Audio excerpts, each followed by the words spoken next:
Part 1. I learned how to express that I prefer something, which is prefiero. I learned how to name some jewelry such as el calor, los joyas, la pulsera, el anillo, and los aretes. I also learned how to say martial arts, which is las artes marciales. I learned how to say handcrafted items, which is las artesanas. I also learned how to express if something fits me, which is como me queda. The difference between Spanish and English is all of the accent marks in Spanish. You don't have any accent marks. Don't have many accent marks in English. And also in Spanish, some words can have multiple words, and some words in Spanish can mean multiple words in English. If you know what I'm saying.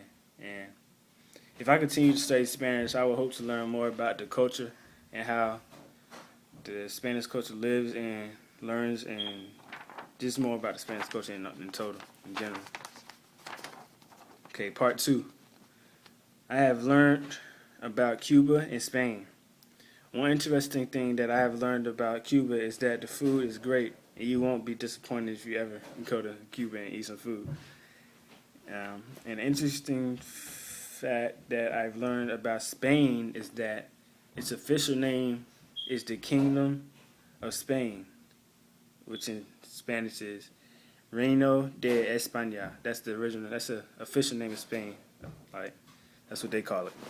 So, and the differences between Spanish-speaking culture and English culture is the schedules, the infrastructure, preferences, and eating habits. I thought that Spanish culture was all about music and dancing, but I've learned that they host many sports events as well, and it's a big part of their culture, especially football and baseball. That's their big sports, which is soccer and baseball in English in America. Okay, that's part 2. Now moving on to part 3. What I did like about the online course was that you got to work at your own pace, which really helped me a lot because I had a busy summer this summer with basketball and this class, and just trying to get better at both basketball and schoolwork in Spanish. So that helped me a lot. And the thing that I did not like is if you accidentally went on a test, like you messed up on a test, or not messed up, but you accidentally exited out a test, and you tried to get back in it, you couldn't get back in it. It would say incomplete. It was incomplete, and you couldn't get back in it. So that's the thing I think it could fix. But you had to go to your teacher to get that fixed. And another thing I like is the grading system and how units were every week. I think that benefited me a lot. I could work in my own time, get a lot of work done in like one day. So I had time off to do what I had to do outside of the class. More descriptions with the past tense verbs could have helped me. I kind of struggled a little bit with that, but I kind of got it at the end.